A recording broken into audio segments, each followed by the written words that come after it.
ஹரிநாராயண துரித நிவாரண பரமானந்த சதாசிவசங்கர நாளென் செய்யும் வினைதானன் செய்யும் என நாடி வந்த கோலென் செய்யும் கொடுங்கூற்றின் செய்யும் குமரேசர் இரு தாளும் சிலம்பும் சதங்கையும் தண்டையும் சண்முகம் தோளும் கடம்பும் எனக்கு முன்னே வந்து தோன்றினேன். ஓம் அனுமந்தாய வித்மகே வாயு புத்திராய தீமகே தந்தனோ மாருதி பிரச்சோத்யாத் பட்டீஸ்வரம் ஸ்ரீ விஷ்ணு துர்க்கையே போற்றி, திருவாரூர் குரு தட்சிணாமூர்த்தியே போற்றி. உலகெங்கிலும் வாழ்ந்து கொண்டிருக்கும் ஸ்ரீராம் ஆஸ்ட்ரோ யூடியூப் சேனல் நேயர்களுக்கு டாக்டர் சைதை ராஜாவின் அன்பான வணக்கங்கள். நாம் இப்பொழுது இந்த எபிசோடில் வார ராசி பலன்கள் நவம்பர் 30 முதல் டிசம்பர் 6 வரைக்கும் உள்ளடக்கிய நாட்களுக்கு கிரகங்கள் ஒவ்வொரு ராசிக்கும் எப்பேற்பட்ட பலனை வழங்கப் போகிறது என்பதை பார்க்கலாம் வாங்க. டிசம்பர் 4ஆம் தேதி பௌர்ணமி திதி வருகிறது. இதுவரையும் எங்களுடைய சேனலை பார்த்து கொண்டிருக்கும் அன்பர்கள், சப்ஸ்கிரைப் செய்யாதவர்கள் சப்ஸ்கிரைப் செய்து கொள்ளும்படி கேட்டுக்கொள்கிறோம். ரைட் சைடில் சப்ஸ்கிரைப் இருக்கும், பெல் பட்டன் இருக்கும், ரெண்டுத்தையும் ப்ரெஸ் பண்ணிங்கன்னா அடுத்த நொடியே எங்களுடைய வீடியோ உங்களை நோக்கி வர துவங்கிவிடும். வாங்க ராசிக்குள் செல்லலாம். உங்களது பேர ஆதரவுக்கு என்றென்றும் நாங்கள் நன்றியுடன். கன்னி ராசி அன்பர்களுக்கு வணக்கம். கன்னி ராசி காலபுருஷனுக்கு 6வது ராசி. புத பகவான் ஆட்சி பெறும் வீடு. இப்பொழுது புத பகவான் துலாத்தில் இருக்கிறார். நல்லவன் நல்ல இடத்துல இருக்கார். 1க்கும் 10ஆம் இடத்துக்கும் ஆதிபத்தியம் பெற்ற புத பகவான் துலாத்தில் இருப்பது சிறப்பே. உத்திரம் 2, 3, 4 பாதங்கள், அஸ்தம், சித்திரை 1, 2 பாதங்கள் உள்ளடக்கியது இந்த கன்னிராசி. இந்த கன்னிராசிக்கு மற்ற கிரகங்கள் எப்படி இருக்கின்றன? 7க்கும் 4க்கும் 7க்கும் ஆதிபத்தியம் பெற்ற குரு பகவான் 11ஆம் இடத்தில் நீச்சமாக இருந்தாலும் சிறப்பு. குரு பார்வை இன்னும் சிறப்பு. முயற்சி ஸ்தானத்தை குரு பார்க்கிறார், 5ஆம் இடத்தை குரு பார்க்கிறார், 7ஆம் இடத்தை குரு பார்க்கிறார். அப்போது இந்த கன்னி ராசியில் பிறந்த அன்பர்களுக்கு இந்த வாரம் ஓரளவுக்கு நல்ல பலன்களையே பெறப்போகிறீர்கள், சாதிக்கப் போகிறீர்கள் அப்படின்னு சொல்லணும். இருந்தாலும் ராசியை சனி பகவான் பார்க்குறதால கொஞ்சம் மந்திரிச்சு விட்ட மாதிரி இருப்பீங்க. ஒரு டென்ஷனாக இருப்பீங்க, பரபரப்பாக இருப்பீங்க. ஒரு சிலருக்கு தேக ஆரோக்கியத்தில் பிரச்சனைகள் வர வாய்ப்புகள் இருக்குது. மற்றபடி குடும்பத்தில் நிம்மதி, சந்தோஷம், குதூகலம் ஏற்படும். கணவன் மனைவி ஒற்றுமை. திருமண வயதில் இருக்கும் கன்னி ராசி அன்பர்களுக்கு திருமணம் கைகூடி வரும். வாழ்க்கை துணை அல்லது மனைவியால் யோக பாக்கியங்கள், நண்பர்களால் ஆதாயம், கூட்டு தொழில் செய்பவர்களால் கூட்டாளிகளால் நன்மைகள் நடக்கும். கூட்டு தொழில் சிறந்து விளங்கும். 11இல் குரு இருப்பது சிறப்பு, ரொம்ப சிறப்பு. சம்பாத்தியம் என்பது ஒரு உச்சத்தை தொடப்போகிறது என்று சொல்லலாம். தொழில் ரீதியாக பெரிய லெவலில் சம்பாதிக்க போகிறீங்க. நீங்கள் எதிர்பார்த்ததை விட 2 மடங்கு சம்பாத்தியம் நிச்சயமாக அமையும். ராஜகிரகங்களான சூரியன், செவ்வாய், குரு பார்வையில் இருப்பது இன்னும் சிறப்பு. சுக்கிரனையும் குரு பார்க்கிறார். சுக்கிரன் யாருன்னா 2க்கும் 9க்கும் ஆதிபத்தியம் பெற்றவர். இப்போ பாக்கியாதிபதி குரு பார்வையில் முயற்சி ஸ்தானத்தில் 3ஆம் இடத்தில் தைரிய வீரிய ஸ்தானத்தில் இருப்பது என்பது ஒரு பாக்கியத்தை தரக்கூடிய ஒரு அற்புதமான ஒரு வாரம். பண வரவு, அதனால தான் பண வரவு அதிகரிக்கும், வங்கி கணக்கு உயரப்போகிறது அப்படின்னு சொல்கிறோம்.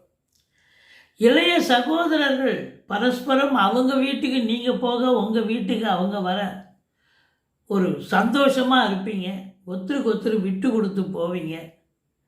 மற்றபடி 4ஆம் இடத்து அதிபதி 11இல் இருந்து தாய்மணி சொந்தங்களால் அனுகூலங்கள் கிடைத்தாலும், நன்மைகள் கிடைத்தாலும், 4ஆம் இடத்தை சனி பார்ப்பதால் தாய்க்கும் உங்களுக்கும் கருத்து வேறுபாடு வரும்.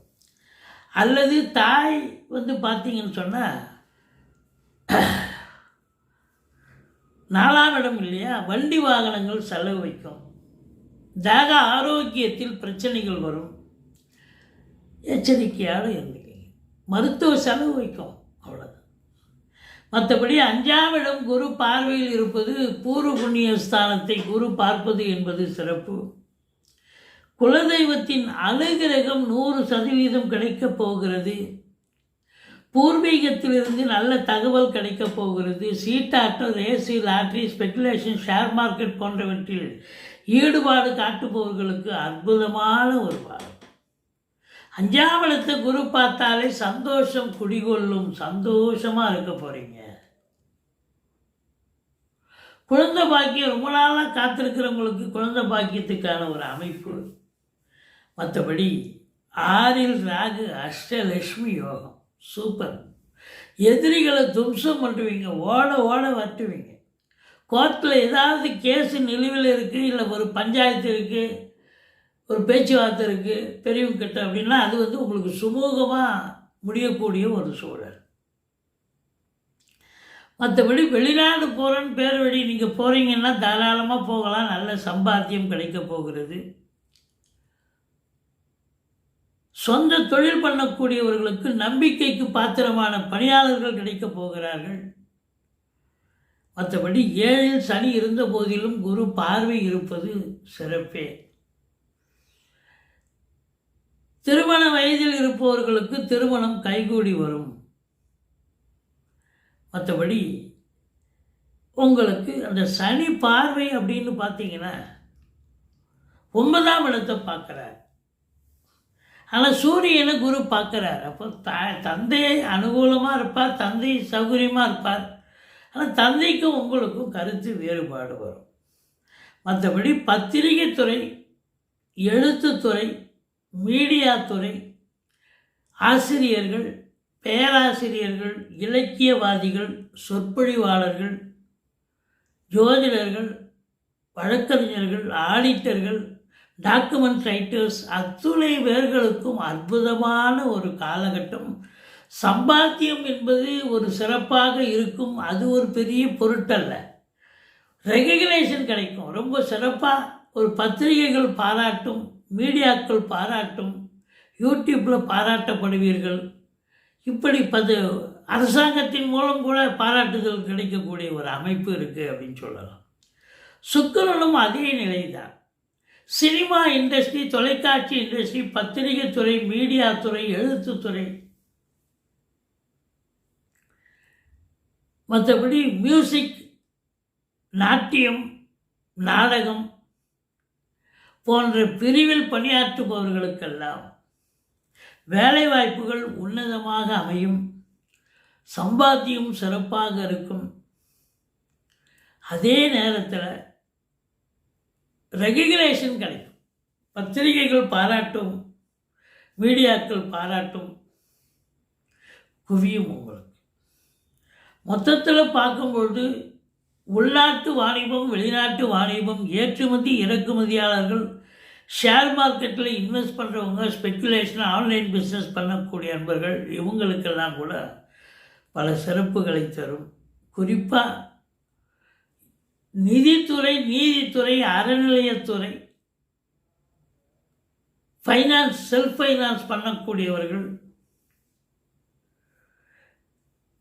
ரிஷிகள், முனிகள், குருமார்கள், ஆசிரியர்கள், பேராசிரியர்கள், இவங்களுக்கெல்லாம் நல்லது நடக்க போகுது. ஏன்னா 11ல் குரு இருக்காருன்னு சொன்னால் ஒரு உச்ச பலனை அடையப் போகிறீர்கள். சந்தோஷமாக இருக்கப் போகிறீர்கள். 12ல் கேது, தூக்கம் என்பது வராது. வேலைக்கு உண்ண மாட்டீங்க, உறங்க மாட்டீங்க. வீட்டுக்கு மெயின்டெனன்ஸ் செலவு கூடும். எது ரொம்ப எசென்ஷியலோ அது மட்டும் எடுத்து செய்யுங்க. ஆன்மீகத்தில் நாட்டம் அதிகரிக்கும். ஆலய வழிபாடுகள் செய்வீர்கள். நன்கொடைகள் வழங்கி மகிழ்வீர்கள் அப்படின்னு சொல்லணும். மொத்தத்தில் பார்க்கும் பொழுது தாய்க்கு தேக ஆரோக்கிய குறைவு, வண்டி வாகனங்கள் ரிப்பேர் ஆகும்.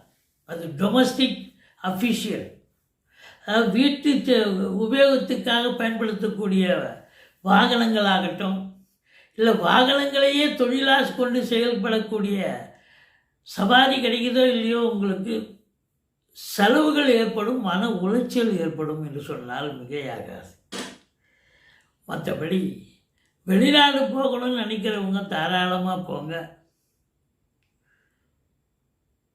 சந்திரனை பார்க்கும் பொழுது 11க்குடையவன் 7, 8, 9, 10ஆம் இடம் சஞ்சாரம் செய்கிறார். குரு பார்வையில் குரு வீட்டில், அடுத்தது 8ஆம் இடம், பிறகு 9, 10. ஸோ 8ஆம் இடத்தை தவிர மற்ற எல்லா இடங்களிலும் அற்புதமான ஒரு நிலை. அந்த காலகட்டம் தான் உங்களுக்கு 1, 2, 3 சந்திராஷ்டம நாட்கள். எச்சரிக்கையாக இருந்து கொள்ளுங்கள் அப்படின்னு சொல்கிறோம். வண்டி வாகனங்களை பயன்படுத்தாதீங்க. இரவு பிரயாணம் வேண்டாம். மற்றபடி ஓம் அமிர்த கேதுவே போட்டின்னு 1008 சொல்லுங்கள். குருவருடைய நிலை நீச்சமானாலும் அவருடைய பார்வை சுபலமாக இருக்கிறது. இருந்த போதிலும் குரு தட்சிணாமூர்த்தியை வழிபாடு செய்து கொள்ளுங்கள். சக்கரத்தாழ்வாருக்கு நெய் தீபம் போடுங்கள். மற்றபடி இந்த வாரம் கன்னி ராசியில் பிறந்தவர்களுக்கு சங்கடங்கள், சின்ன சின்ன பிரச்சனைகள் இருந்த போதிலும் சாதிக்கும் ஒரு வாரமாகத்தான் விளங்கப் போகிறது. எங்களுடைய வீடியோ பிடிச்சிருந்தால் லைக் பண்ணுங்கள், ஷேர் பண்ணுங்கள், சப்ஸ்கிரைப் பண்ணுங்கள். மறக்காமல் சப்ஸ்கிரைப் பண்ணுங்கள். இந்த கன்னி ராசியில் பிறந்த அன்பர்களுக்கு எல்லா வளமும் நலமும் கிடைக்க ஆண்டவனை பிரார்த்திக்கிறோம். நன்றி. வாழ்க வளமுடன்.